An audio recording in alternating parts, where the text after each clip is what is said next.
Hi hello ಎಲ್ಲರಿಗೂ ನಮಸ್ಕಾರಗಳು. ಈಗಾಗಲೇ ಮಳೆಗಾಲ ಆರಂಭವಾಗಿದೆ.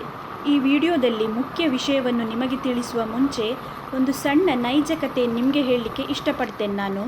ಹೋದ ವರ್ಷದ ಮಳೆಗಾಲದ ಸಂದರ್ಭದಲ್ಲಿ ನನ್ನ ಕಣ್ಣಾರೆ ನಾನು ಕಂಡಂತಹ ತುಂಬ ಬೇಸರದ ವಿಷಯವಿದು. ರಾತ್ರಿ ಗಂಟೆ ಸುಮಾರು 9:30 ಆಗಿತ್ತು. ಹೊರಗಡೆ ಜೋರಾಗಿ ಗುಡುಗು ಮಿಂಚು ಗಾಳಿ ಸಹಿತ ಮಳೆ ಬರ್ತಾ ಇತ್ತು.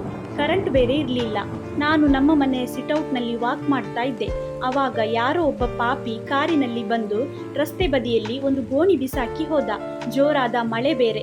ನಾನು ಏನಿರ್ಬೋದು ಅಂತ ಕುತೂಹಲದಿಂದ ಕೊಡೆ ಹಿಡ್ಕೊಂಡು ಹತ್ತಿರ ಹೋಗಿ ನೋಡಿದೆ. ಗೋಣಿ ಅಲ್ಲಾಡ್ತಾ ಇತ್ತು. ಸ್ವಲ್ಪ ಭಯ ಆಯಿತು. ಆದರೂ ಓಪನ್ ಮಾಡಿ ನೋಡಿದೆ. ಅದರ ಒಳಗೆ ಒಂದು ಮುದ್ದಾದ ನಾಯಿ ಮರಿ ಇತ್ತು. ಅವನಿಗೆ ಮನಸಾರೆ ಬೈದೆ. ಆಮೇಲೆ ಅದನ್ನು ಮನೆಗೆ ಹಿಡಿದುಕೊಂಡು ಬಂದೆ. ಮೈಯೆಲ್ಲ ಒರೆಸಿ ಸ್ವಲ್ಪ ಊಟ ಹಾಕಿದೆ ಆಯ್ತಾ. ಅದರ ಜೀವವನ್ನು ಬದುಕಿಸಿದ ಸಾರ್ಥಕತೆ ನನಗಾಯಿತು. ತುಂಬ ಮನಸ್ಸಿಗೆ ಖುಷಿ ಕೂಡ ಆಯಿತು. ನಾನು ಏನು ಹೇಳಲಿಕ್ಕೆ ಹೊರಟಿದ್ದೇನೆಂದರೆ, ಪ್ರಾಣಿಗಳನ್ನು ಸಾಕುವ ಯೋಗ್ಯತೆ ಇಲ್ಲ ಅಂದ ಮೇಲೆ ಅವುಗಳನ್ನು ಸಾಕಲಿಕ್ಕೆ ಹೋಗಬೇಡಿ. ಸಾಕಿದ ಮೇಲೆ ಈ ರೀತಿ ರಸ್ತೆ ಬದಿಯಲ್ಲಿ ಬಿಟ್ಟು ಹೋಗುವುದು ಎಷ್ಟರ ಮಟ್ಟಿಗೆ ಸರಿ ಹೇಳಿ? ಇಂಥ ಮಾನವೀಯತೆ ಇಲ್ಲದ ಕೆಲಸಗಳನ್ನು ಮಾಡುವುದನ್ನು ದಯವಿಟ್ಟು ಇವತ್ತಿನಿಂದಲೇ ನಿಲ್ಲಿಸಿಬಿಡಿ.